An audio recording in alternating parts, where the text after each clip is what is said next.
Praise the Lord. प्रभु आप सबको आशीष दे। प्रभु का धन्यवाद हो कि उसने आज का ये पवित्र दिन हमें दिखाया। प्रभु की आज की सभा के अंदर आप सबका स्वागत है। प्रभु आप सबको बहुत आज से आशीष दे।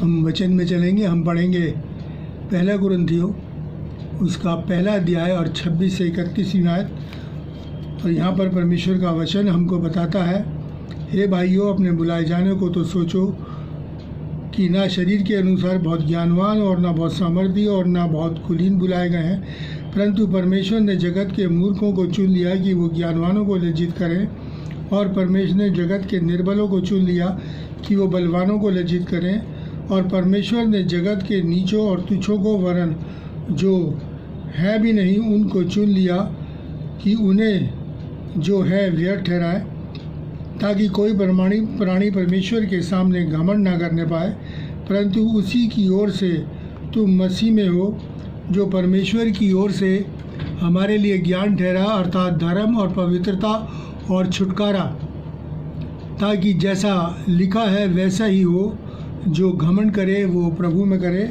27वीं आयत मैं आपके सामने फिर कर पढ़ूँगा। परमेश्वर ने जगत के मूर्खों को चुन लिया कि ज्ञानवानों को लज्जित करें, और परमेश्वर ने जगत के निर्बलों को चुन लिया कि बलवानों को लज्जित करें। परमेश्वर अपने वचन के पढ़े और सुने जाने पर बहुतायत से आशीष दे। आज जो भी वचन में अभी पढ़ा गया आपके सामने, उसका जो निचोड़ है वो ये निकलता है कि परमेश्वर हर परिस्थिति में हमारे साथ है, हमारी दुर्बलताओं में हमारा सहारा है। अगर हम में कोई कमी है या कोई घटी है तो वो परमेश्वर की निगाह में कोई मायने नहीं रखती। परमेश्वर उसे भी अपनी महिमा के लिए इस्तेमाल करता है। सबसे पहले मैंने इसमें रखा है कि हमारी एज कोई मायने नहीं रखती अगर हम परमेश्वर से लिपटे हुए हैं। हम देखिए कि उम्र कोई बाधा नहीं है। इसके लिए अब्राहम को जब परमेश्वर ने कहा कि तेरे एक बेटा होगा, तो देखिए अब्राहम क्या कहते हैं। इब्राहिम उत्पत्ति 17 में कहते हैं, इब्राहिम मुँह के बल गिर पड़ा और हंसा और अपने मन में कहने लगा कि 100 वर्ष के पुरुष के भी संतान होगी, क्या सारा जो 90 वर्ष की है पुत्र जनेगी। मतलब अब्राहम को ये बात बड़ी अटपटी लगी। उसे ऐसा लगा जैसे कि कोई मजाक सा मेरे साथ कर रहा है कि वो 100 वर्ष का वो हो चुका था, उसकी पत्नी 90 वर्ष की हो चुकी थी। लेकिन वचन में लिखा है कि इब्राहिम परमेश्वर के साथ साथ चलता था। उस पर बहुत ज़्यादा पूरा विश्वास इब्राहिम का परमेश्वर के ऊपर था। और हम देखते हैं कि नियत समय पे जो परमेश्वर ने कहा था, उसके एक पुत्र जन्म हुआ और उससे एक बहुत बड़ी जाति उत्पन्न हुई। परमेश्वर ने अपने वचन को पूरा करा कि मैं तेरे वंश को आकाश के तारों के समान बढ़ाऊँगा, और ऐसा बढ़ा एक बहुत बड़ी जाति यह उसके द्वारा उत्पन्न हुई। परमेश्वर ने अपने वचन को पूरा करा। बस मेन चीज़ एक यही है कि हमारा परमेश्वर के साथ बने रहना। अगर हम बने हुए हैं तो इसी तरीके से मैंने पहले भी जिक्र किया, एक बार फिर से जिक्र करता हूँ नूह का। नूह जब लगभग 600 वर्ष का था, तब परमेश्वर ने उसे एक जहाज़ बनाने के लिए कहा, एक लकड़ी का, गोपेर की लकड़ी का जहाज़ बनाने के लिए कहा। और उस जहाज़ की लंबाई 450 फुट, उसकी चौड़ाई 75 फुट और ऊंचाई 45 फुट थी। और उसे कहा कि तू इस जहाज़ को बना। जबकि नूह कोई आर्किटेक्ट नहीं था, नूह कोई इंजीनियर नहीं था, लेकिन परमेश्वर के साथ साथ चलता था, उसका भय मानता था। और क्या था उसके पास बनाने के लिए? जो लेबर उसके पास थी वो नूह था, उसकी पत्नी, उसके 3 बेटे और उनकी पत्नियां। 8 लोग थे और इतना बड़ा जहाज़ बनाना था। और नूह ने कोई ही हुज्जत नहीं करी, बल्कि अपने काम के अंदर वो जुट गया। और वो जहाज़ उस महाप्रलय के अंदर जो कि आई थी, जिससे ऐसी महाप्रलय अब तक पृथ्वी पर नहीं आई कि आसमान और ज़मीन के सोते खुल गए और पूरा विश्व जो है वो पानी से ढक गया था। और उसमें भी वो जहाज़ जो था लगभग 40 दिन 40 रात से ज़्यादा तक पानी पर तैरता रहा। और हम जानते हैं एक और जहाज़ बनाया गया था जो कि लोहे का, सॉलिड लोहे का था, जिसके विषय में बड़े बड़े दावे किए गए, जो आर्किटेक्ट्स और इंजीनियर्स ने डिज़ाइन करके उसको बनाया, और वो अपनी पहली यात्रा भी पूरा नहीं कर सका। इसलिए सबसे बड़ी बात वो ये है कि हमारा परमेश्वर के साथ बने रहना, तब वो हमारी दुर्बलताओं को अपनी महिमा के लिए इस्तेमाल करता है। आगे देखेंगे दूसरी चीज़ हम यिर्मयाह नबी के विषय में जानते हैं। जब यिर्मयाह नबी को परमेश्वर ने अपने कार्य के लिए बुलाया तो देखिए यिर्मयाह ने क्या किया। यिर्मयाह 1 और उसकी 6-7 में परमेश्वर का वचन हमको बताता है, तब मैंने कहा, यानी यिर्मयाह ने, कि हाय यहोवा, देख मैं तो बोलना भी नहीं जानता क्योंकि मैं लड़का ही हूँ।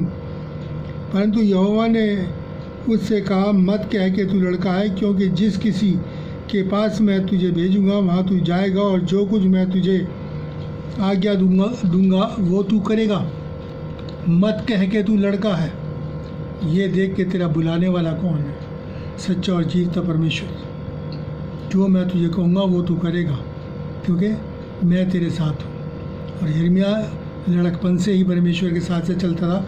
उसे पहली की आयत देखें तो वहाँ पर लिखा है कि मैंने गर्भ से ही तुझे चुन लिया और जब भी तुझ पर चित्त लगाया। वो परमेश्वर का चुना हुआ नाज़ीर था। और इस तरीके से हमारे लिए एज, चाहे हम बच्चे हों या बुज़ुर्ग हों, कोई मायने नहीं रखता है हमारा प्रभु के साथ बने रहना। अगर हम प्रभु के साथ बने रहते हैं तो मैं आपको बता दूं कि परमेश्वर हमारी निर्बलताओं को, हमारी दुर्बलताओं को, हमारी कमज़ोरियों को इस्तेमाल करता है। उनको जो कि अपने आप को बलवान समझते हैं, लज्जित करने के लिए हमें ऊंचा उठाता है। दूसरे मायने में देखें। फिर दूसरी चीज़ जो है वो ये है कि हमारा तजुर्बा, हमारा एक्सपीरियंस परमेश्वर के सामने कोई नहीं मायने रखता, चाहे हम कितने भी तजुर्बेकार हों। इसलिए वो कहता है मैंने मूर्खों को चुन लिया ताकि वो घमंड ना करें। आज जगत के निर्बलों को चुना है ताकि वो परमेश्वर को महिमा दें। इसलिए हम इसमें देखेंगे, सबसे पहले जब दाऊद शाऊल राजा के पास गया कि मैं उस गोलियत से लड़ने जाना चाहता हूँ, जबकि वो गोलियत जो था 9 फुटा जवान और योद्धा था। और तो शाऊल बादशाह दाऊद से क्या कहते हैं, देखिए, शाऊल ने दाऊद से कहा कि तू जाकर उस फिलिस्ती के विरुद्ध युद्ध नहीं लड़ सकता, क्योंकि तू तो लड़का है और वो लड़कपन से ही योद्धा है। और तू तो अभी बच्चा है। तू तो अपने गांव अपने बाप की भेड़ बकरियां चढ़ाया करता है जंगल में, तू उससे कैसे लड़ता है? लेकिन यहाँ देखिए कि दाऊद की परमेश्वर पर विश्वास, दाऊद की परमेश्वर के करीब नज़दीकी कितनी है। और देखिए कि दाऊद उसको क्या जवाब देता है। पहला शमूएल उसका 17 अध्याय और उसकी 45 और 47 आयत हम पढ़ेंगे। वहाँ पर देखिए कि दाऊद उस क्या कहता है उस फिलिस्ती से, तू तो तलवार और भाला और सांग लिए मेरे पास आता है। सांग का मतलब है ढाल, लिए मेरे पास आता है, परंतु मैं सेनाओं के यहोवा के नाम से तेरे पास आता हूँ। जो इज़राइल की सेना का परमेश्वर है उसी को तूने ललकारा है। और देखिए 47 आयत में क्या कहता है, यह समस्त मंडली जान ले कि यहोवा प्रभु तलवार या भाले के द्वारा जयवंत नहीं करता, इसलिए कि संग्राम यहोवा का है, संग्राम परमेश्वर का है, प्रभु का है, लड़ाई प्रभु की है।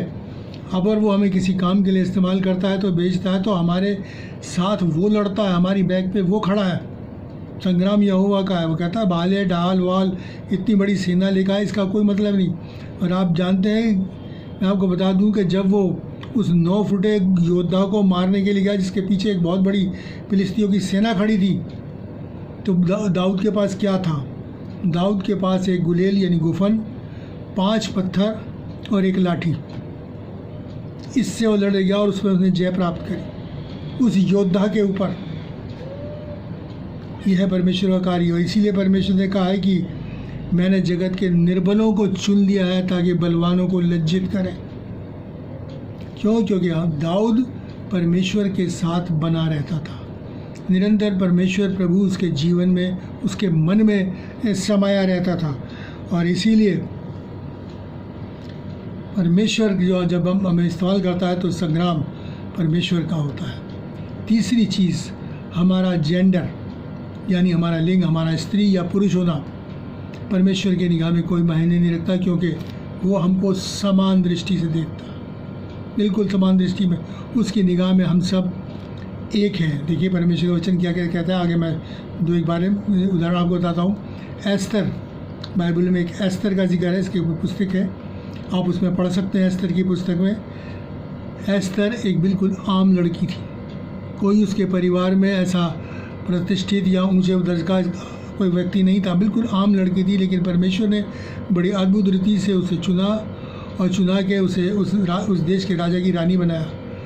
क्यों? क्योंकि एस्तर परमेश्वर का भय मानती थी और उसने रानी बन के अपनी पूरी कौम को बचाया। यह परमेश्वर का इस्तेमाल करना, किसी पुरुष को नहीं बल्कि एक महिला को इस्तेमाल किया उसने, क्योंकि परमेश्वर के प्रति जिसका मन लगा रहता है, परमेश्वर उसके प्रति अपनी सामर्थ को प्रकट करता है। फिर दबोरा नाम की एक भविष्यवक्तनी थी, एक नबिया थी इज़राइल के अंदर, और वो इज़राइल का न्याय करती थी। जब बाराक को जब चुना कि जा तू युद्ध कर, तो बाराक वो योद्धा क्या कहता है कि दबोरा से कि यदि तू मेरे साथ चलेगी तो ही मैं युद्ध पे जाऊंगा। मतलब उसे अपने ऊपर इतना कॉन्फिडेंस नहीं था जितना उसकी भक्ति के ऊपर, उसका परमेश्वर से लिपटे रहने के ऊपर भरोसा था, और वो गया और जय प्राप्त करके आए। यह है परमेश्वर का इस्तेमाल किया जाना।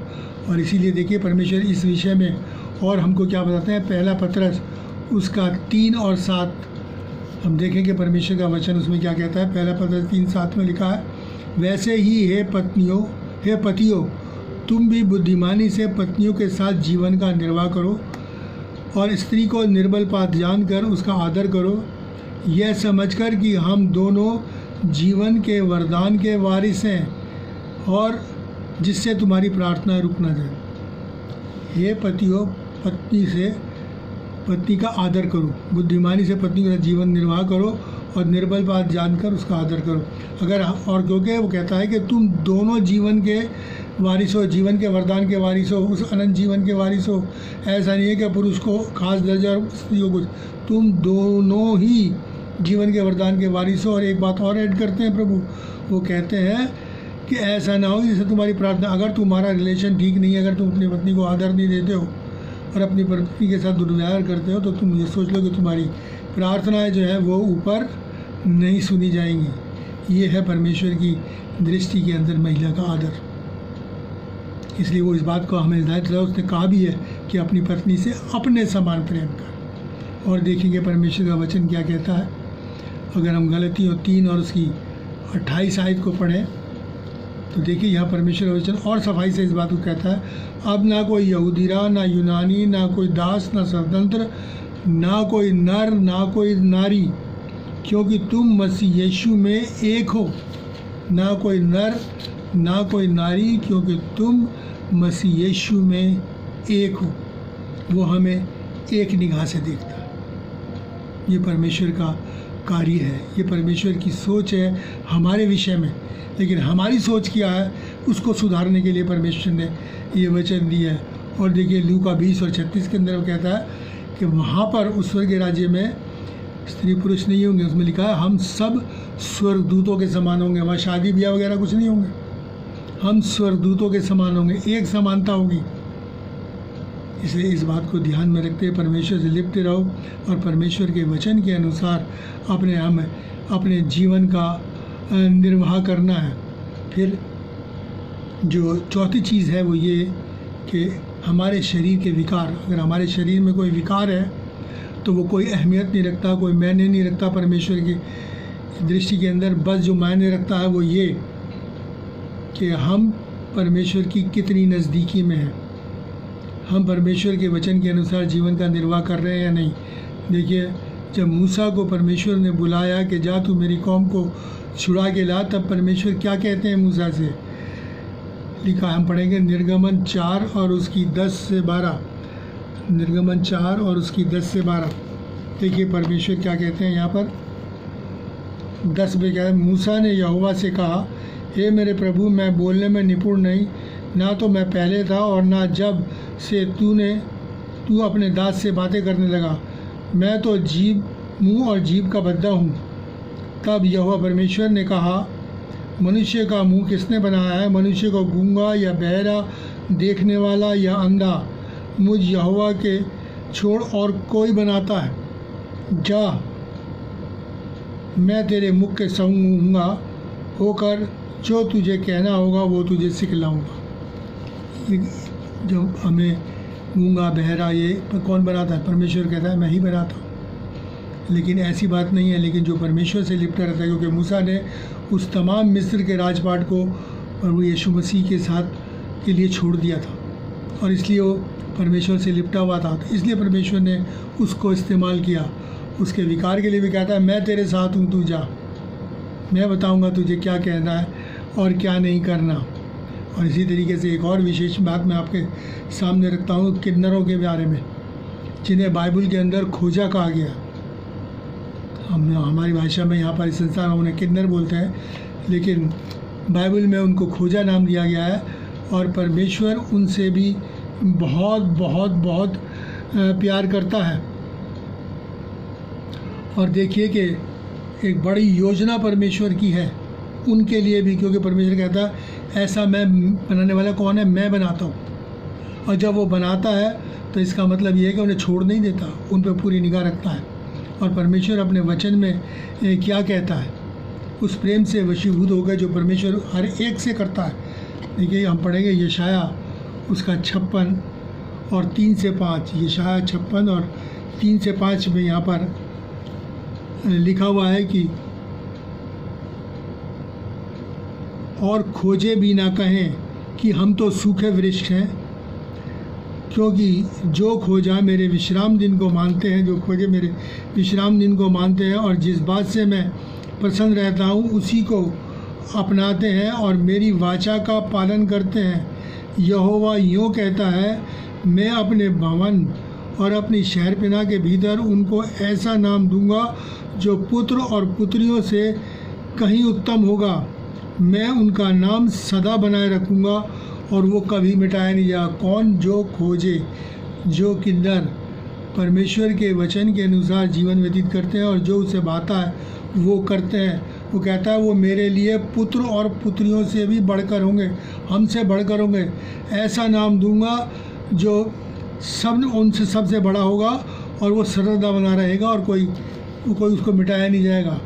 इसलिए वो अपनी दीनहीन दशा के ऊपर और अच्छा जो लिखा है कि वो ये ना सोचेंगे वो सूखे वृक्ष नहीं, वो भी फलवंत होंगे। परमेश्वर ऐसा नाम और ऐसा मान और ऐसा आदर देगा जो हमसे भी ज़्यादा होगा। बस ये है कि हम उससे लिपटे रहें, हम उससे लिपटे रहें। इसलिए हमारा शारीरिक विकार कोई मायने नहीं रखता। परमेश्वर उनके लिए भी परमेश्वर की योजना है, परमेश्वर के माइंड में वो लोग भी हैं।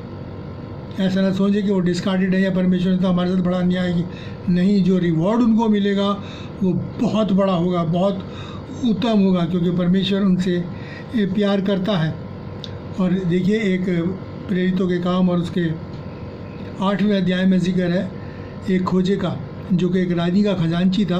वो पवित्र शास्त्र को पढ़ता हुआ जा रहा था और वो समझ नहीं पा रहा था कि क्या ये पवित्र शास्त्र में क्या लिखा है, ये क्या बातें हैं।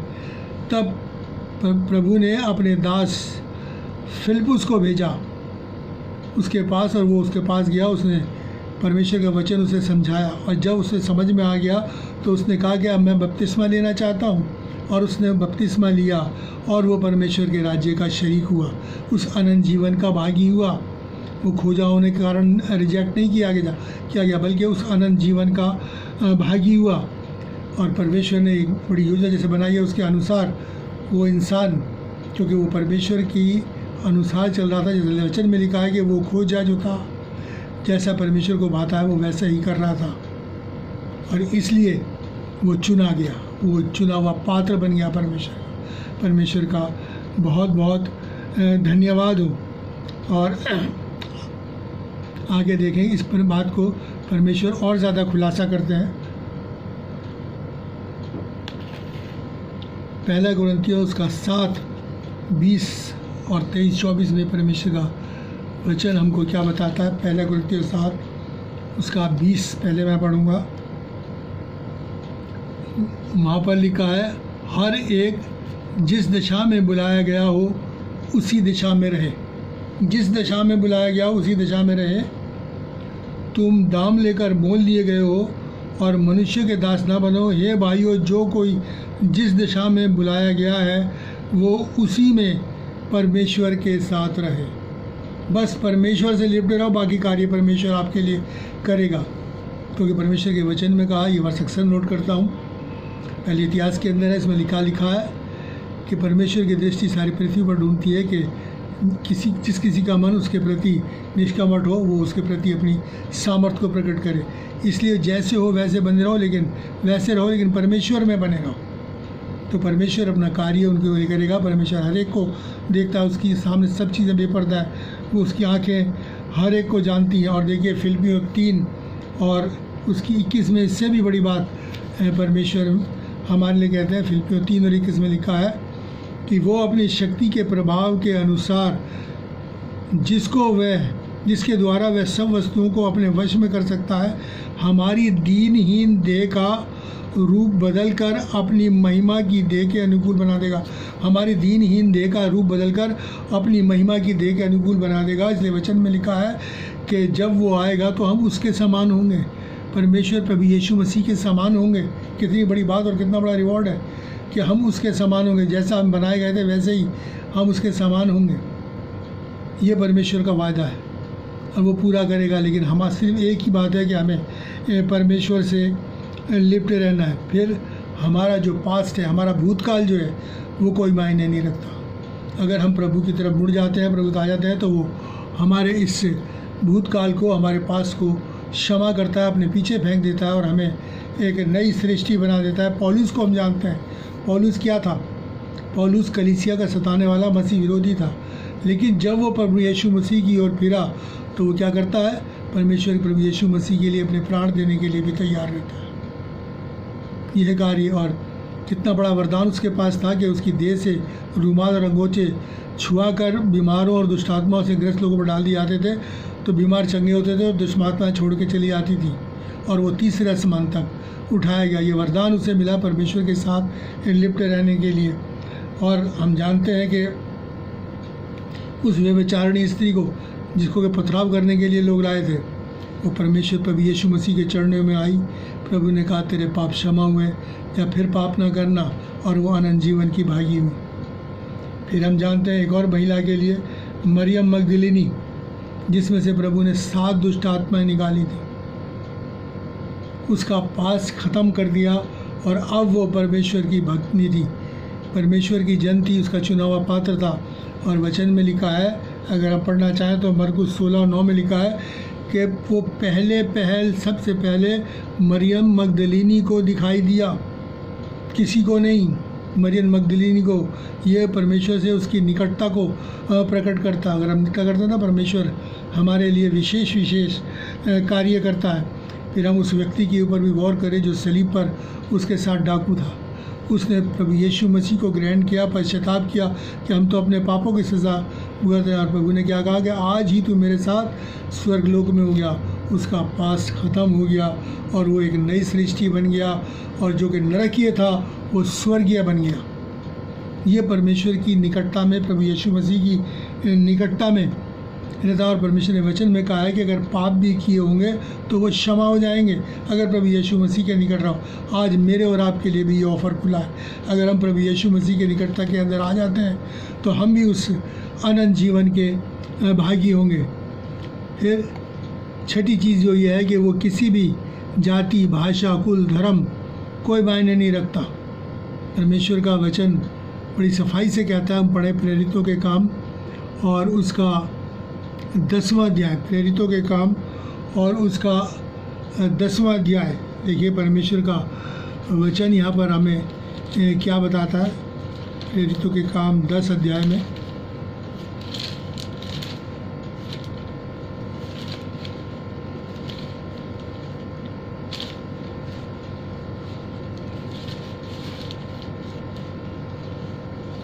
और प्रेरितों के काम 10 और मैं आपके सामने पढ़ूंगा 28 और 34, 35। यहाँ पर क्या लिखा है? यहाँ पर लिखा है कि मैं उन्हें अनंत जीवन देता हूँ और वे नष्ट ना होंगी और कोई उन्हें मेरे हाथ से छीन ना लेगा। और उसके बाद 34 और 35 में देखिए यहाँ पर क्या लिखा है।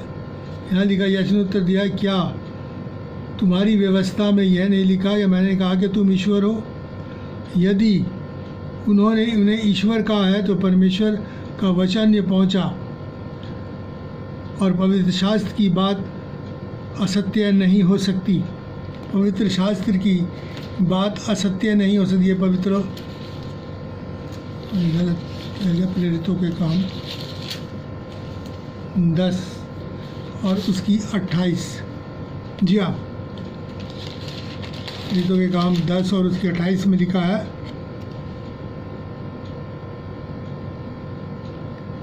तुम जानते हो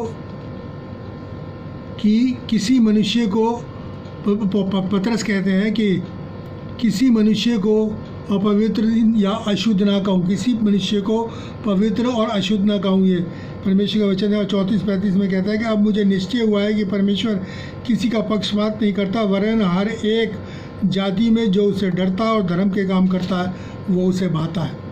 हर एक जाति में, पूरे विश्व में जो उससे डरता और धर्म के काम करता है वो प्रभु को भाता है। और देखिए कि परमेश्वर का वचन हमको क्या बताता है। प्रेरितों के काम 17 और उसकी 26 में क्या लिखा है कि उसने एक ही मूल से सब मनुष्यों की सब जातियाँ सारी पृथ्वी पर रहने के लिए बनाई हैं। एक ही मूल से सारी जातियाँ बनाई हैं। और इसीलिए वो कहता है इफिसियों 2:11 के अंदर कि मैं उन्हें भाई कहने से नहीं ले जाता, क्योंकि उसने अपने जीवन का दम हमें फूंका है और उसमें जो जीवन है वही जीवन हम में है। इसलिए वो कहता है हमें अपना भाई मानता है। और देखिए कि परमेश्वर का वचन हम देखेंगे आगे और क्या कहता है। 7वीं बात जो है कि वो हर एक आत्मा से प्रेम करता है। क्यों प्रेम करता है? इब्रानियों 2:11 के अंदर लिखा है कि पवित्र करने वाला और जो पवित्र किए जाते हैं एक ही मूल के हैं। क्योंकि हमारा पवित्र करने वाला कौन है? प्रभु यीशु मसीह। और हम जो पवित्र किए जाते हैं हम भी एक ही मूल के बताता है प्रभु हमें। क्यों? इसीलिए वो हमें भाई कहने से नहीं ले जाता, हमें भाई कहता, क्योंकि जो आत्मा उसने हमें दिया है वही आत्मा जो उसके अंदर है। और देखिए कि परमेश्वर का वचन क्या कहता है। गिनतियों 16 और 22 में कहता है कि वो सब प्राणियों की आत्मा का परमेश्वर है। सब प्राणियों की, कोई भेदभाव नहीं है। सब आदमियों के प्राणियों का परमेश्वर है, क्योंकि सब एक ही मूल के बने हुए हैं। और हिजकेल नबी की पुस्तक उसका 33वां अध्याय और 11 में कहते हैं, देखिए वो प्रभु कहते हैं कि परमेश्वर यहोवा की ये वाणी है कि मेरे जीवन की सौगंध, मैं दुष्ट के मरने से कुछ भी प्रसन्न नहीं होता, परंतु इससे कि दुष्ट अपने मार्ग से फिरकर जीवित रहे। तुम अपने अपने बुरे मार्ग से फिरो, तुम क्यों नाश हो? प्रभु कहते हैं तुम नाश क्यों? अपने बुरे मार्ग से फिरो, मेरी ओर फिरो और हमेशा की ज़िंदगी पाओ। क्योंकि वो अपने भाइयों को मरते हुए नहीं देख सकता, उस नरक की आग में जाते हुए नहीं देख सकता, इसलिए वो दुखी होता है। कि मेरे और आपके लिए ज़रूर यह मौका है कि हम उसको गनीमत जाने और परमेश्वर के निकट आ जाए। मलाकी 2:15 में कहते हैं तुम अपनी आत्मा के विषय चौकस रहो, क्योंकि तुम्हारे अंदर जो आत्मा है, प्रभु कहते हैं वो मेरा आत्मा है, इसलिए तुम अपनी आत्मा के विषय चौकस रहो कि वो नाश ना हो। तुम मेरे भाई हो, तुम्हें नाश नहीं होना चाहिए। मेरे होते हुए तुम्हें मेरे नज़दीक आना चाहिए और अपनी मृत्यु से छोड़ के जीवन में प्रवेश कर जाना चाहिए। और देखिए 8वीं और अंतिम बात यह है कि वो हमारी विपरीत परिस्थितियों में भी वो हमारे साथ है। अगर हमारे बहुत लंबी बीमारी है, दुख तकलीफ है, परेशानी है, विपरीत परिस्थितियाँ कैसे? लूका 8:13 में लिखा है एक महिला थी जो 12 वर्ष से बीमार थी। 12 वर्ष से लहू बहने का रोग था। संसार की में जब तक रही, रुपया पैसा खर्च करते रही, सब कंगाल हो गई, लेकिन जैसे ही परमेश्वर प्रभु यीशु की और मुड़ी उसके वस्त्र को छुआ वो चंगी हो गई। फिर यूहन्ना 5:5 में 38 वर्ष के रोगी को परमेश्वर ने चंगा किया। उससे क्या कहा कि जा तेरे अपराध क्षमा हुए। उसके अपराधों को क्षमा करा, उसका पास्ट ख़त्म हो गया, फ्यूचर उसके लिए ओपन हो गया। और फिर लूका 13:36 में 18 वर्ष से कुबड़ी औरत के विषय में कहते हैं कि ये भी इब्राहिम की बेटी है और परमेश्वर ने उसे भी चंगा किया।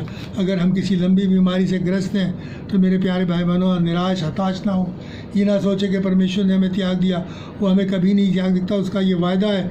इब्रानियों 11:5 में कहता है कि प्रभु ने आप ही कहा है कि मैं तुझे न छोड़ूंगा न कभी तुझे त्यागूंगा, न छोड़ेगा त्यागेगा। और अंतिम बात जो मैं आपके सामने कहना चाहता हूँ इस विषय में वो ये, मत्ती 8 और उसकी 17 में प्रभु ने आप ही हमारी दुर्बलताओं को ले लिया और हमारी बीमारियों को उठा लिया। आप ही अपनी हमारी दुर्बलताओं को सबको ले लिया और बीमारी को उठा लिया। इसीलिए परमेश्वर ने हमको चुना है कि हम बलवानों को लज्जित करें, जो अपने आप को बहुत समझते हैं उन्हें लज्जित करें, जगत के निर्बल और तुच्छों को, क्योंकि वो उनको उठाता है। परमेश्वर ऊंचों को नहीं चुनता, बुद्धिमानों को नहीं चुनता, बल्कि जिनको चुनता उनको बनाता है। परमेश्वर आज के वचन के द्वारा आप सबको आशीष दे और इस वचन के द्वारा हम हतोत्साहित नहीं बल्कि उत्साहित हो और परमेश्वर से लिपटे रहे। आइए हम प्रार्थना करें। महान और दयालु परमेश्वर, तेरा धन्यवाद हो आज के वचन के लिए कि तू हमारी दुर्बलताओं में, हमारी कमियों में, हमारी घटियों में पिता परमेश्वर तू हमारा सहारा है, हमारा सहायक है। और पिता परमेश्वर हमको संभालता है, बस यह चाहता है कि हम तुझसे लिपटे रहें। ये तौफीक और ताकत दे, जो नहीं लिपटे हैं वो अब तुझसे लिपटने लगे, ताकि पिता परमेश्वर वो भी तेरे इन वरदानों के वारिस हो सके। प्यारे बाप आसमानी, सबके लिए आशीष मांगते हैं। प्रभु सबको आशीष दे, बरकत दे और इस कठिन समय में तू पिता परमेश्वर सहायता कर। प्यारे बाप आसमानी, धन्यवाद के साथ प्रार्थना प्रभु यीशु के नाम से मांगते हैं। और अब हमारे प्रभु यीशु मसीह का अनुग्रह, पिता का प्रेम और पवित्र आत्मा की सहभागिता हम सबके साथ और तमाम मसीह ईमानदारों के साथ आपसे लेकर हमेशा तक होती है। प्रभु आप सबको बहुतायत से आशीष दे। इस वचन को ज़्यादा से ज़्यादा शेयर कीजिए ताकि लोग इसके द्वारा उत्साहित हों और प्रभु यीशु की ओर फिरें और अपने बुरे कामों से पश्चाताप करें, वो करें जो प्रभु को भाता है, धर्म के काम को करें, ताकि प्रभु अपनी सामर्थ को उनके प्रति प्रकट करे, उनके ऊपर उंडेले और उन्हें अपनी महिमा और अपने जलाल के लिए इस्तेमाल करें। God bless you. प्रभु आप सबको आशीष दे।